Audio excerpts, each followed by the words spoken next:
It's not pretty at all. Um, but a Samaritan, while traveling, came up to him, and when he saw him, he was moved with pity. He went to him and bandaged his wounds, having poured on wine on them. Then he put him on his own animal, brought him into the inn, took care of him. The next day, he took the 2 denarii, gave them to the innkeeper, and said, "Take care of him, and when I come back, I will pay you whatever more you spend." Which of these three do you think was the neighbor to the man who fell into the hands of the robbers? And he said, "The one who showed him mercy."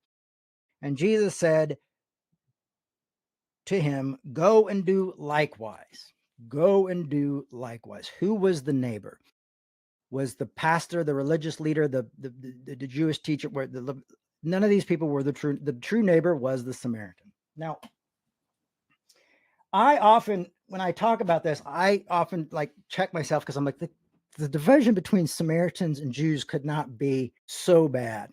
It could not be so bad that I think sometimes I'm maybe like making it a little worse than it was. So I decided, okay, got to do a little deep dive into this, make sure I'm right about how bad this was. And what we see is we see a fundamental disagreement over religion and identity. It is deep seated hate. Now, how does that sound about where we are in the world right now? We see a fundamental disagreement over religion and identity. I see someone talking, said they had a meal with some Somali folks. Well, when I lived in Minnesota and Minneapolis, and I went through my divorce and everything, I moved into a new apartment complex, and it was 90% Somali.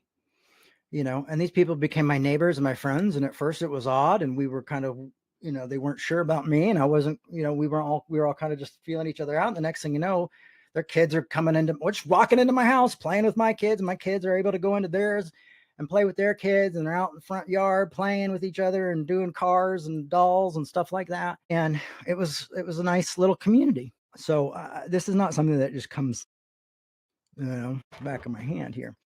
But what we see here with Samaritans and Jewish, especially these teachers of religious law at the time, is the fundamental disagreement. Jews thought Samaritans were half-breeds.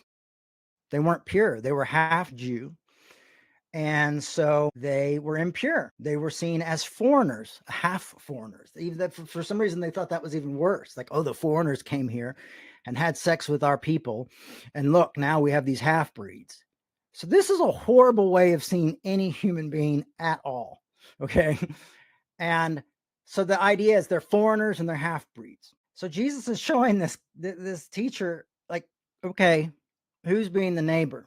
The person that you have so excluded, that you have called them half-breeds, that you have called them a foreigner, that you don't want anything to do with them. But it gets even worse than that. It gets even harder than that. The Samaritans just did not accept the same scriptures in the Torah. So I think the Samaritans only accepted 5 books in the Torah. I can't remember exactly what it was, but I should have written it down. But so you have these people who have complete theological differences. Does this sound familiar to anybody? Like, they're like, oh, I don't believe in that. Like me, I'm going like, well, I believe the pastoral epistles are forgeries and they don't belong there. And people say, oh, how could you say that? It's in the Bible and God magically proofed it in there. I'm going like, well, really? And oh, it's got double meaning. I'm like, no, it doesn't have double meaning. We're having all these arguments.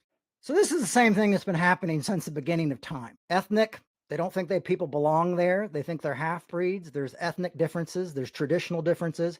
There's theological differences. There's all this keeping them divided. There's also political differences, because Samaritans opposed the rebuilding of the Jerusalem temple. So that, in a way, was also a very big political conflict for them. So they had a political conflict as well.